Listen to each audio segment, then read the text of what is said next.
اگر ناپاک بندے سے اگر آپ سلام لے لیتے ہیں تو آپ پر بھی غسل فرض ہو جائے گا کہ اس پر تو پہلے سے غسل فرض ہے.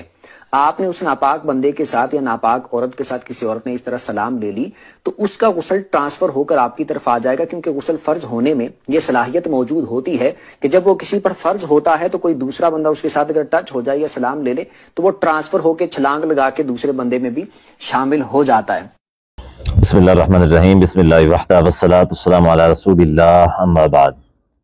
کسی ناپاک یا جنبی شخص سے سلام لینا کیسا ہے؟ سوشل میڈیا کے اوپر ایک شخص ہے جس کا ایک کلپ وائرل ہو رہا ہے.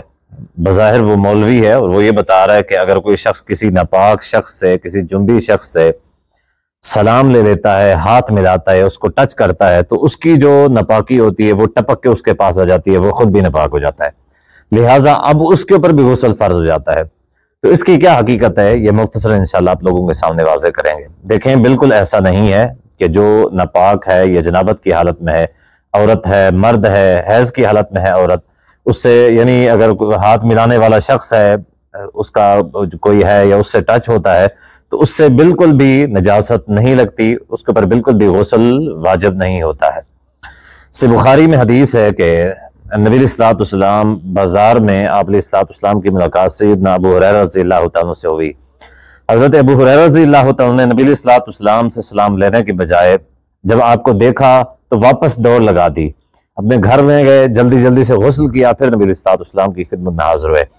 نبی علیہ الصلوۃ والسلام نے پوچھا کہ ابو ہریرہ کہاں چلے گئے تھے؟ عرض کی کہ اللہ کے رسول, میں چونکہ جنابت کی حالت میں تھا تو میں مناسب نہیں سمجھا کہ میں اس ناپاکی کی حالت میں آپ کے ساتھ سلام لوں یا آپ کے ساتھ بیٹھوں, تو اس وجہ سے میں چلا گیا تھا غسل کرنے. نبی علیہ الصلوۃ والسلام نے فرمایا سبحان اللہ, ان المؤمن لا ینجس, بے شک جو مومن ہے وہ کبھی بھی پلید نہیں ہوتا ہے.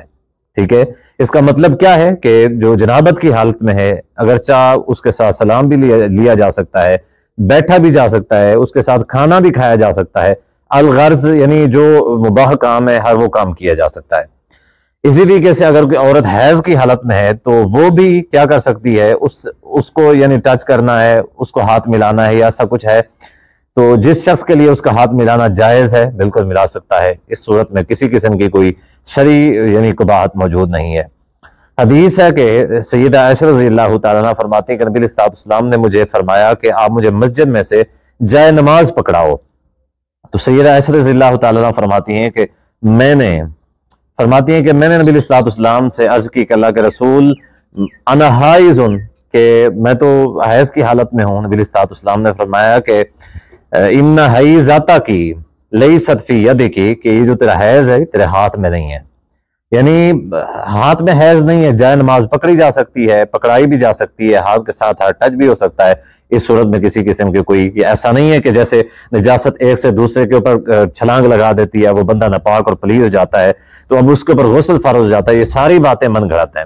اب یہ جو حدیث بخاری کی میں نے سنائی ہے پہلے حضرت ابو ہریرہ رضی اللہ تعالیٰ والی, اس حدیث کے متعلق علماء نے یہی کہا ہے کہ کوئی حیض کی حالت میں ہے یا کوئی جنابت کی حالت میں ہے, اس کے ساتھ سلام لینا, ہاتھ ملانا, ٹچ کرنا وغیرہ یا ساتھ میں کھانا کھانا بالکل بھی جائز ہے. اس پہ کسی قسم کی کوئی شرعی قباحت موجود نہیں ہے. واللہ تعالی عالم بالصواب.